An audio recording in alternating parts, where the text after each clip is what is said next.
रूस और यूक्रेन के मध्य चल रहा युद्ध 13वें दिन में प्रवेश कर चुका है। स्थितियां काफ़ी गंभीर हैं। तो नरेंद्र मोदी ने राष्ट्रपति पुतिन और यूक्रेन के राष्ट्रपति व्लादिमीर से फ़ोन पर बात की और युद्ध को रोकने के लिए, विश्व शांति के लिए अपील भी की है। किसान है, खासकर पंजाब से जुड़े हुए, उन्होंने डीजल स्टोर करना शुरू कर दिया। बड़े बड़े ड्रम भरवाते हुए दिखाई दे रहे हैं। अकेला भारत ऐसा देश है जहां लगभग 30,000 से अधिक छात्र वहां MBBS कर रहे हैं। 25 मार्च को गवर्नर हाउस के बाहर धरना प्रदर्शन करने का प्लान व ऐलान भी किसान कर चुके हैं।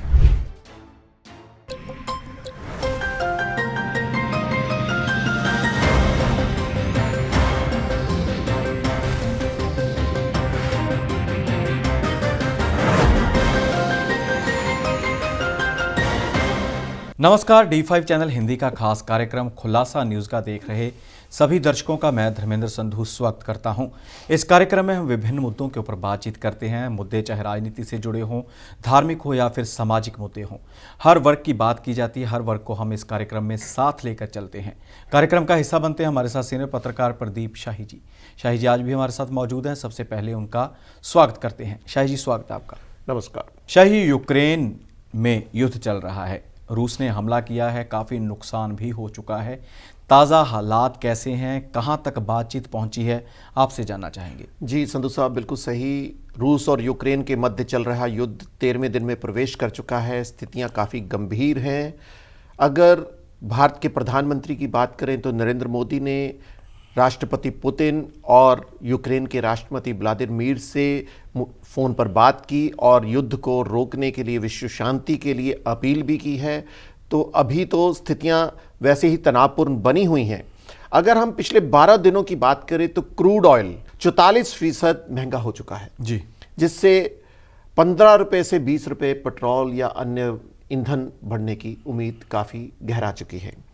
अगर भारतीय शेयर बाजार की बात करें तो 14.6 लाख करोड़ रुपए का घाटा सामने दिखाई दे रहा है। जी बिल्कुल शाही जी, जो किसान हैं, खासकर पंजाब से जुड़े हुए, उन्होंने डीजल स्टोर करना शुरू कर दिया। बड़े बड़े ड्रम भरवाते हुए दिखाई दे रहे हैं और इसी के चलते ही लगातार सबकी नज़रें टिकी हुई हैं कि जंग कब ख़त्म होगी। कोयला महंगा हो चुका है, जिसके चलते जो ईंटें बनाने वाले भट्टे होते हैं जहाँ पर ईंटों का निर्माण किया जाता है, उनकी भी चिंता सामने आनी शुरू हो चुकी है। भवन निर्माण जो कार्य है उसमें बाधा पड़ सकती है ईंट अगर महंगी होगी। सीमेंट के दाम भी बढ़ते दिखाई दे रहे हैं और साथ ही लोहा यानी सरिया भी महंगा होता नज़र आ रहा है। काफ़ी जो नुकसान होता दिखाई दे रहा है इस जंग का। और साथ ही खाने वाला तेल, जैसे सूर्यमुखी का तेल हो, सरसों का तेल हो, हर ओर हाहाकार मचती हुई दिखाई दे रही है। हर चीज़ के दाम बढ़ने स्वाभाविक हैं क्योंकि जो आवाजाही के साधन होते हैं वो पेट्रोल डीजल पर ही निर्भर करते हैं। अगर पेट्रोल डीजल की कीमतें बढ़ती हैं तो अन्य सामान भी महंगा होगा। संधू साहब, इसमें मैं एक चीज़ शामिल करना जरूर चाहूँगा कि सूरजमुखी तेल की आपने अभी बात की, तो ये बता दें कि यूक्रेन सबसे बड़ा निर्यातक है। बिल्कुल। और इसके कारण सूरजमुखी की इतनी ज़्यादा डिमांड है तो ये स्थितियां भी काफ़ी गंभीर होने वाली हैं। यहाँ से 25 से 30 रुपये फिलहाल महंगा हो चुका है। तो ये भी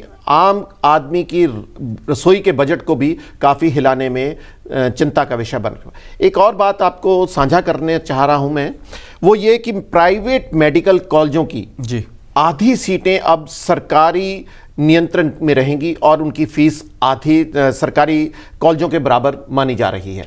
इसकी घोषणा प्रधानमंत्री मोदी ने की है।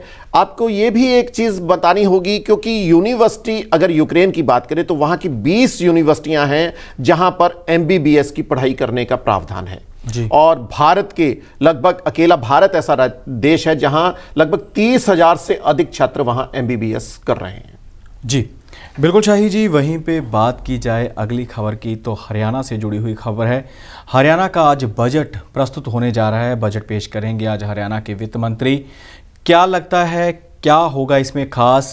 टैक्स फ्री बजट था वो हिमाचल प्रदेश सरकार प्रस्तुत कर चुकी है। जी, जानकारी के अनुसार हरियाणा का बजट भी टैक्स फ्री ही माना जा रहा है क्योंकि हरियाणा के चुनाव भी अगले साल शुरुआती माह में होने जा रहे हैं। इसलिए ये बजट उनका लगभग आखिरी ही कहा जा रहा है। जी। अगर कुछ तारीखें आगे हुई तो ये पांचवा बजट मतलब अगला बजट पेश होगा हरियाणा सरकार की ओर से, परंतु सरकार की ओर से आम जनता को बेहतर सुविधाएं प्रदान करने की पूरी भरकम कोशिशें हैं और लुभावने वायदों की बौछार होना माना जा रहा है। इसके ऊपर हमारी नज़र बनी रहेगी। क्या कुछ वहां के मुख्यमंत्री मनोहर लाल खट्टर घोषणाएं करेंगे, इसके बारे में हम चर्चा अगले एपिसोड में जरूर करेंगे। बिल्कुल शाही जी, सबकी नज़रें टिकी रहेंगी इस बजट के ऊपर। और वहीं दूसरी ओर बीबीएमबी का मुद्दा भी गर्माता हुआ दिखाई दे रहा है। पंजाब के मुख्यमंत्री चरणजीत सिंह चन्नी ने केंद्रीय गृह मंत्री अमित शाह के साथ मुलाकात की है। जी, भाखड़ा ब्यास मैनेजमेंट बोर्ड को पंजाब की नुमाइंदगी को ख़त्म कर दिया गया था। प्रतिनिधित्व को समाप्त करने के बाद स्थितियां यहां पर काफ़ी तनावपूर्ण थी। पंजाब पावरकॉम के अलावा किसानों की ओर से भी इसके ऊपर प्रदर्शन लगातार किए जा रहे थे। अब मुख्यमंत्री चन्नी ने गृह मंत्री अमित शाह से मुलाकात करके उनसे मुलाकात की और उनसे कहा कि इसको मामले को सुलझाया जाए, और अमित शाह की ओर से आश्वासन मिला है कि वह इसके ऊपर स्थायी सदस्य की नियुक्ति कर देंगे। जल्द ही इसकी नियुक्ति होने वाली है। जी बिल्कुल शाही जी, काफ़ी मामला गर्माता दिखाई दे रहा है। किसान भी सड़कों पर आ चुके हैं। किसानों ने भी आंदोलन का ऐलान कर दिया है कि अगर ये मामला हल ना हुआ तो आंदोलन किया जाएगा, और 25 मार्च को गवर्नर हाउस के बाहर धरना प्रदर्शन करने का प्लान व ऐलान भी किसान कर चुके हैं। मुख्य रूप से संयुक्त किसान मोर्चे से जुड़ी हुई जितनी भी किसान की संगठन है किसानों के, वो ये ऐलान कर चुके हैं। कल भी पूरे पंजाब में ज़िला हेडक्वार्टर्स के ऊपर उन्होंने धरना प्रदर्शन किया, पुतले फूके गए। तो अब ऐसा ही कुछ आगे भी होता हुआ दिखाई दे रहा है। जी बिल्कुल, ये स्थितियां काफ़ी गंभीर हैं। इसके ऊपर चर्चा, क्योंकि ये बोर्ड आज से नहीं, जब से पंजाब अलग हुआ है प्रदेश, उस समय से ये भाखड़ा बीबीएमबी गठित था, तो इसके ऊपर प्रदर्शन होना स्वाभाविक ही था। एक खबर संधू साहब मैं और शेयर करना चाहता हूं, वो ये कि पाकिस्तान के एक ड्रोन जो भारतीय सीमा में शामिल हो गया था, उसके ऊपर बीएसएफ ने लगभग 48 राउंड गोली चलाने के बाद उस ड्रोन को मार गिराया है। इस ड्रोन में 4.17 किलो हेरोइन भी बरामद की गई है। जी, तो ये स्थितियां काफ़ी बॉर्डर सीमा होने के कारण, बॉर्डर राज्य होने के कारण ऐसी घुसपैठ इस तरह की होती रहती है, और लगातार से पाकिस्तान की ओर से ड्रोन के हमले या आना जाना लगातार है। तो बीएसएफ इसके ऊपर काफ़ी मुस्तैदी से काम करती दिखाई दे रही है। जी पुलशाही जी, साथ ही दर्शकों को बता दें कि आज 8 मार्च का दिन है। 8 मार्च यानी महिला दिवस। जी, अंतर्राष्ट्रीय स्तर पर महिला दिवस मनाया जाता है। इसकी जो शुरुआत थी वो कोपहेगन है, डेनमार्क में स्थान है, वहाँ पर हुई थी। महिला दिवस मनाने का कि 8 मार्च को अंतर्राष्ट्रीय महिला दिवस मनाया जाए, उसके लिए प्रस्ताव रखा गया था। और उसके बाद 1910 की ये बात है, और 1911 में पहली बार यूरोप में अंतर्राष्ट्रीय स्तर पर महिला दिवस मनाया गया था। जी, आपने बहुत अच्छी खबर एक शायद और भी सुनो, इसमें एक नई चीज़ हमारे सामने आई है। तो जो महिला दिवस के साथ ही मैं जोड़कर उसको बताना चाहूँगा कि हरियाणा की एक रोडवेज की बस पर कुछ लड़कियाँ, हिसार उतरना था उन्होंने, तो वो जा रही थी, कैथल उतरना था, तो उन्होंने अपने हेडफोन लगाकर अपना मनोरंजन कर रही थी। कैथल वो क्रॉस कर गई, और कुछ आगे किलोमीटर निकलने के बाद जब उन्होंने कंडक्टर से पूछा कि कैथल आ गया, तो कंडक्टर ने बताया कि कैथल तो लगभग 15 किलोमीटर आगे हम निकल आए हैं। तब उन्होंने उनके माता पिता अभिभावकों से बात की कंडक्टर ने, तब उनको वहां पर रोका गया। उतनी देर तक बस वहीं पर खड़ी रही जब तक उनके अभिभावक वहां पर नहीं आ गए। ये सबसे बहुत अच्छी बात दिखाई दे रही है कि कंडक्टर और ड्राइवर हरियाणा रोडवेज के एक काबिल तारीफ उन्होंने काम किया कि महिला दिवस पर महिलाओं की सुरक्षा को देखते हुए उन्होंने लड़कियों को उतनी देर तक बस में ही रखा जब तक उनके अभिभावक सामने नहीं आ गए। बिल्कुल शाही जी, हिसार डिपो की बस थी, और हिसार चंडीगढ़ से हिसार जाती है, वो डेली बस जाती है शाम को 5, सवा 5 शायद 5:45 बजे का टाइम है उसका निकलने का। तो चंडीगढ़ की यूनिवर्सिटी है, पंजाब यूनिवर्सिटी, वहाँ की छात्राएं थी जो पीएचडी कर रही थी, तो उन्होंने घर जाना था, तो इसके चलते वो बस में बैठी थी।